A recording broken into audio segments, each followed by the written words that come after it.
You ever think about the people who deliver your late-night pizzas? For most of us, they're just someone bringing food, but for them, every delivery is a gamble, heading into the unknown, often in the dead of night. And sometimes, it's more than just a sketchy neighborhood or a bad tip. Sometimes, it's something far worse. These are two terrifying stories from pizza delivery drivers who faced the unthinkable. It started like any other Friday night. A 22-year-old college student, working part-time as a pizza delivery driver, was wrapping up his last few orders for the evening. His shift had gone smoothly, until one delivery ticket caught his eye. The address was unfamiliar, tucked away on a road he didn't even realize existed. GPS showed a wooded area on the outskirts of town, far from his usual routes. The ticket didn't include a phone number either, just the address and the word, cash. Driving out, the road got darker and narrower. Trees lined both sides, their twisted branches forming eerie silhouettes against his headlights. He joked to himself, this is how horror movies start. After 10 minutes of driving, he found it, a lone house, hidden deep in the woods. It didn't look right. The windows were pitch black, and the house itself looked old, like it had been abandoned for decades. But the porch light was on. He hesitated but eventually stepped out with the pizza. As he approached, the door creaked open before he could knock. A tall, gaunt man stood there, his face shadowed by the dim light. "Come in," the man rasped. Now, protocol was clear: never enter a customer's house. But something about the man's voice made the delivery guy freeze. He stammered, I can just hand it to you here." The man didn't respond. Instead, he turned and walked deeper into the house, leaving the door ajar. Against his better judgment, the driver stepped inside. The air was stale, heavy with the smell of mildew. The house looked abandoned, dust-coated furniture, cobwebs in the corners, and an eerie silence that made his skin crawl. Suddenly, he heard it, a faint sound, like a child giggling. He called out, "Hello?" But no one responded. The man reappeared, holding an old wallet. His hands shook as he handed over crumpled bills.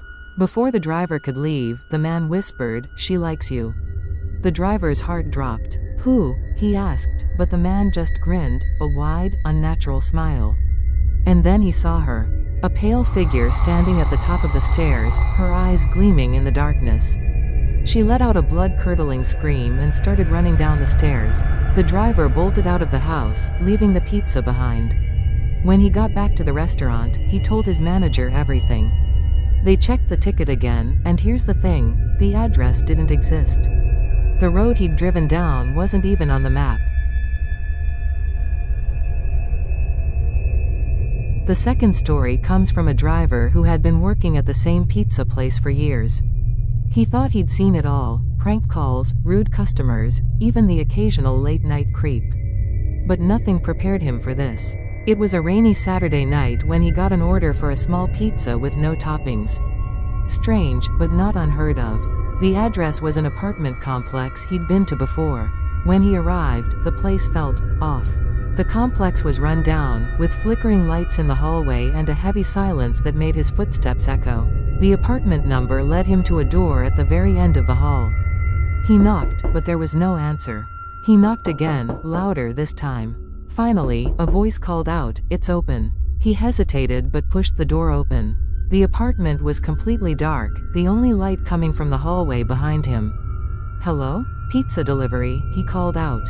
A figure appeared in the shadows, tall and thin, standing unnaturally still. The driver tried to hand over the pizza, but the figure didn't move. Instead, it pointed to a small table near the door and said, "Leave it there." As he placed the pizza on the table, he noticed something strange. The walls were covered in photos of people.